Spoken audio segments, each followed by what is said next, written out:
ظاہری طور پر ڈھیل دے رہے ہیں. کہا ٹھیک ہے تو شراب بس تو جھوٹ بولنا چھوڑ دے, جھوٹ بولنا چھوڑ دے. اس نے وعدہ کر لیا. رات آئی, روزی کمانے کا وقت ہو گیا. اچھا ایک جملہ یہاں پہ آپ کی خدمت میں کہیں, دیکھا کتنا جاگ رہے ہیں. جب اس نے کہا کہ میں چوری کرتا ہوں, شراب پیتا ہوں اور جھوٹ بولتا ہوں, مجھے ایک عادت چھوڑوں گا, کوئی ایک بتا دیں. پیغمبر نے کہہ دیا تو جھوٹ چھوڑ دے. گویا اس کی دو شرطیں ظاہراً مان لی. یہ تھا جونیئر, وہاں بہت سے سینئر تو بیٹھے رہے ہوں گے, انہوں نے سوچا ہوگا یار غلطی ہو گئی. اب انہیں کیا پتا کہ ہونے کیا والا ہے. ہم آپ بھی مشروط اسلام والے ہیں عزیزو. پیغمبر آپ پہ اسلام تو لائیں گے مگر یہ ہم سے نہیں ہوگا. صبح کی نماز وہ تو رات ہی میں ہوگی. آپ کے اسلام والے ہیں مگر, اب میں مگر نہیں گنانا چاہتا. خود ہی ہم سوچ لیں کہ ہمارا اسلام شرطوں والا, اس نے تو ایک مگر لگوایا تھا. ہمارے ہاں تو ایگزمپشن شاید زیادہ نکل آئیں گے. عربی میں جس کو اللہ کہتے ہیں وہ اللہ زیادہ نکل آئیں گے. اسلام تو لائیں گے مگر یہ نہیں چھوڑیں گے, مگر یہ نہیں چھوڑیں گے. مگر پیغمبر نے کہا بس جھوٹ نہ بول. چلا گیا روزی کمانے کا وقت, رات میں نکلا روزی کمانے. اب دماغ میں آیا کہ اگر کسی گھر سے نکلے گٹھر اٹھر باندھ کے چوری کر کے, اور کسی نے دیکھ لیا یا نہیں بھی پہنچے ابھی گھر, ابھی کوئی ہم نکلے رات کی اس تاریکی میں, اگر ہم سے پوچھ لیا کسی نے کہ اس رات میں کہاں جا رہے ہو بھائی, وہ آج کا دور تو ہے نہیں کیلگری کا کہ پوچھنے کی ضرورت نہیں, معلوم ہے رات میں کہاں جا رہے ہیں. اگر سیٹرڈے نائٹ ہے, مکہ ہے, مدینہ ہے, رات کی تاریکی میں اکیلا آدمی نکل کے جا رہا ہے, تو کوئی اگر مل گیا, کسی نے کہیں سے دیکھ لیا, ارے بھیا اس رات میں کہاں جا رہے ہو, تو اس سے کیا کہوں گا؟ کہوں گا چوری کرنے جا رہا ہوں. پیغمبر نے کہا جھوٹ نہیں بولنا. کہوں مسجد جا رہا ہوں عبادت کے لیے, پیغمبر نے کہا جھوٹ نہیں بولنا. تو جھوٹ بول نہیں سکتا, یہ تو کہہ نہیں سکتا مسجد جا رہا ہوں. کہوں چوری کرنے جا رہا ہوں تو پھر منہ کیا دکھاؤں گا؟ جو پوچھ رہا ہے اس سے میں کہوں جا رہا ہوں چوری کرنے, تو کاروبار بھی ہو نہیں پائے گا. اب یہ اشتہار شور ہو جائے گا, چور نکلا ہے, ہوشیار چور چور, تو پلٹ آیا واپس. اب ہماری آپ کی زبان میں روزی روٹی ہاتھ سے چھینی تو غم غلط کرنے کا خیال پیدا ہوا. دوسری عادت پینے کی, کہا چلے پیے. کہا اگر کسی نے دیکھ لیا تو کیا ہوگا؟ صبح ہوئی, پیغمبر کی خدمت پھر واپس آیا, دوبارہ مسلمان بنائیے, دوبارہ اسلام. کہا کیوں؟ کہا وہ جو شرط لگائی تھی میں نے وہ شرط نہیں چلے گی, مجھے اس شرط کے بغیر مسلمان بنا لیجئے. اس لیے کہ اس نے جب طے کر لیا کہ جھوٹ چھوڑنا ہے مجھے, تو جھوٹ چھوٹا تو چوری بھی چھوٹی, شراب بھی چھوٹی. یہ امہات الامراض اسی لیے کہلاتا ہے, جو ماں ہے, جھوٹ جو ہے وہ برائیوں کی ماں ہے. لیکن میں نے آپ کی خدمت پہ اس وقت اس عنوان سے گفتگو نہیں کی ہے. میں نے یہ عرض کرنا چاہا ہے کہ مذہب کے معاملات میں چھوٹ نہیں, اگر پیغمبر نے ظاہری طور پر چھوٹ دی بھی تو حقیقتاً وہ چھوٹ نہیں تھی. واپس آیا اور اس کو دوبارہ پھر سے کہنا پڑا کہ مجھے مسلمان بنائیے. یعنی خالی ایک رات اسلام کے ساتھ بسر کر کے اس کے شعور نے یہ پہچان لیا کہ اسلام لانا ہے تو شرطوں والا اسلام نہیں چلے گا, اسلام لانا ہے تو بلا شرط اسلام قبول کرنا پڑے گا. یہ مانیں گے, یہ نہیں مانیں گے, یہ کریں گے, یہ نہیں کریں گے, نہیں چلے گا. اسلام اگر لانا ہے تو اسلام تبھی آئے گا جب پوری بات ماننے کا اقرار کرے آدمی اور اس کے بعد اس کا ارادہ کرے. میرے عزیزوں, میں نے آپ کا بہت وقت لیا ہے. میں نے صرف اس وقت آج یہ کہنے کی کوشش کی, ہماری سوسائٹی کی ایک بہت بڑی مصیبت یہ ٹالرنس کی کمی, یہ قوت برداشت کی کمی, یہ جس کے نتیجے میں آدمی غصے گرمی کا شکار ہوتا ہے اور اس کے بعد مسائل اور مصائب شروع ہو جاتے ہیں, اور اس کے بعد گھر سے لے کے گھروندے تک ٹوٹتے ہیں اور خاندان سے لے کے کنبے تک ٹوٹتے ہیں, برادریاں ٹوٹتی ہیں, دوستیاں ٹوٹتی ہیں. اس میں تھوڑی دیر کے لیے اگر کوئی ایک انسان حلم کی راہ پہ آ جائے, پیغمبر نے کہا تھا کہ اگر خود فطری طور پر تمہارے اندر حلم نہیں ہے تو تحلم, اپنے اندر حلم پیدا کرنے کی کوشش کرو, اپنوں کو حلیم, بردبار, غصہ گرمی نہ کرنے والے انسان جیسا پوسٹ کرو. اس کا پیغمبر نے کہا جو جیسا بننے کی کوشش کرتا ہے اللہ اسے ویسا بنا دیتا ہے. کنٹرول کی کوشش کرو گے تو ایک دن تمہیں کنٹرول نصیب ہو جائے گا. بس میرے عزیزوں, میں نے بہت وقت لیا اور بہت شکر گزار ہوں. آپ حضرات روزانہ پوری توجہ سے گزارشات کو سنتے ہیں. یہ تذکرے اسی لیے کیے جاتے ہیں کہ جن معصومین کے فرش کو، عزا کے فرش کو ہم یہاں بچھا کے بیٹھے ہیں، ان کی جو ایسی قیمتی زندگیاں تھیں، صاحبان عرش تھے وہ فرش پہ آئے۔ حیرت کی بات یہ ہے، دنیا کو شک ہوتا ہے، کہتے ہیں ارے صاحب فرش والے عرش پہ کیسے گئے؟ نہیں، اس میں کوئی حیرت نہیں ہے کہ وہ معراج پہ گئے، حیرت کی بات یہ ہے کہ وہ عرش والے تھے، اس فرش پہ آئے ہیں، ہماری اور آپ کی ہدایت کے لیے آئے ہیں، قربانیاں انہوں نے ہمارے اور آپ کے لیے دی ہیں۔ آج ایک مناسبتیں کئی جمع ہو گئی ہیں، ایام عزا کے اختتامی دن بھی ہیں، امام رضا غریب کی شہادت کی بعض روایات کے مطابق تاریخ بھی گزری ہے، پیغمبر کی وفات اور امام مجتبیٰ کی شہادت کی تاریخیں بھی گزری ہیں۔ میں چند فقرے مصائب کے آپ کے سامنے رکھوں۔ 8ویں امام کے القاب میں جو ہم زیارت پڑھتے ہیں، ذرا ان لفظوں پہ اگر ہم توجہ دے کے پڑھا کریں تو ہم کچھ نتیجوں تک پہنچیں گے۔ ایک لقب ہے یا مغیث الشیعۃ والزوار فی یوم الجزا، اے جزا کے دن اپنے شیعوں اور اپنے زیارت کرنے والوں کی فریاد کو پہنچنے والے۔ السلام علیکہ یا معین الضعفاء الفقراء، اے ضعیف اور کمزور لوگوں اور فقیر لوگوں کی مدد کرنے والے۔ یہ سب ان کی ساری زندگی کی تاریخ کا خلاصہ ہے۔ اسی میں ایک جملہ یہ بھی ہے جس سے زیارت عام طور پہ ہم شروع کرتے ہیں، السلام علیکہ یا غریب الغرباء۔ عربی میں غریب تنگ دست اور فقیر کو نہیں کہتے ہیں، عربی میں تنگ دست کو فقیر کہتے ہیں، لفظ فقیر ہے، غریب مسافر کو کہتے ہیں۔ اور ائمہ بھی ہیں جن کی شہادتیں عالم سفر میں ہوئی ہیں، سید الشہداء عالم سفر میں شہید ہوئے ہیں، امام موسیٰ کاظم عالم سفر میں شہید ہوئے ہیں۔ مدینے کے علاوہ جہاں جو مسافر، جو امام دفن ہے وہ عالم سفر میں شہید ہوا ہے، مگر ان سارے مسافروں کے درمیان امام رضا کو غریب الغرباء کہا جاتا ہے۔ کیوں؟ اس لیے کہ یہ وہ عالم تنہائی تھا جہاں کنبے کا کوئی ایک فرد بھی امام کے ساتھ نہیں تھا۔ مدینے سے جب نکلے ہیں، روایت کہتی ہے مجلس عزا برپا کی ہے، گریہ کیا ہے، کنبے والے بھی روئے، لوگوں نے کہا سفر میں رویا نہیں جاتا، کہا سفر میں جاتے وقت رویا اس کے سفر میں نہیں جاتا ہے جو واپس آنے والا ہو، میں اب جا رہا ہوں تو واپس نہیں آؤں گا۔ زہر سے شہید کیے گئے تھے۔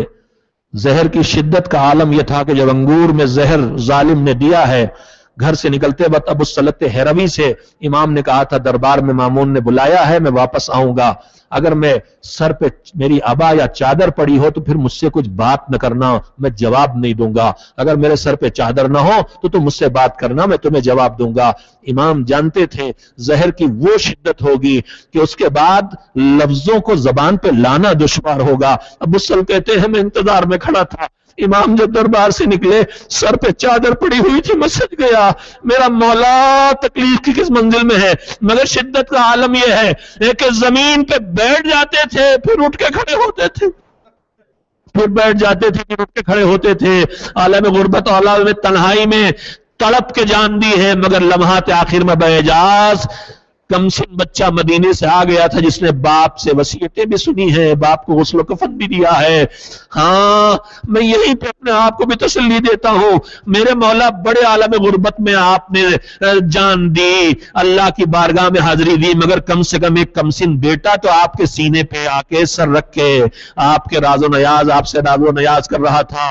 کربلا میں آپ کے جج جب ذبح کیے جا رہے تھے تو سوکھے گلے پہ جب خنجر چلنے والا تھا تو دور سے ایک بہن موجود تھی، مگر جیسے ہی اس نے آواز دی میری بھیا ذبح ہو رہا ہے، تم تماشا دیکھ رہے ہو، کانوں میں آواز پہنچی، طاقت سمیٹ کے کانپتی انگلی اٹھا کے اشارہ کیا تھا میری بہن ابھی تیرا بھائی زندہ ہے، خیموں میں واپس چلی جا۔ اور جب حسین کے گلے پہ خنجر چل رہا تھا تو کوئی پاس میں نہیں تھا، ظالم سینے پہ سوار تھا، مگر پہلو سے بس ایک آواز آ رہی تھی، ولدی ولدی ذبحوک ومن شرب الماء منعوک، ارے میرے لال تجھے ذبح کر دیا تھا ذبح، مگر کم سے کم وقت ذبح پانی تو دے دیا ہوتا۔ حسین کے سوکھے گلے پہ خنجر چلتا رہا، ماں پہلو میں تڑپتی رہی، ہائے جسے چکیاں پیس پیس کے پالا تھا، جسے کلیجے سے لگا کے پالا تھا، آج وہ پیاسا ذبح کیا جا رہا ہے۔ وَسَيَعْلَمُ الَّذِينَ ظَلَمُوا أَيَّ مُنْقَلَبٍ يَنْقَلِبُونَ أَلَا لَعْنَةُ اللَّهِ عَلَى الْقَوْمِ الظَّالِمِينَ اللهم تقبل منا إنك أنت السميع العليم۔ ماتم شہداء، ماتم حسین۔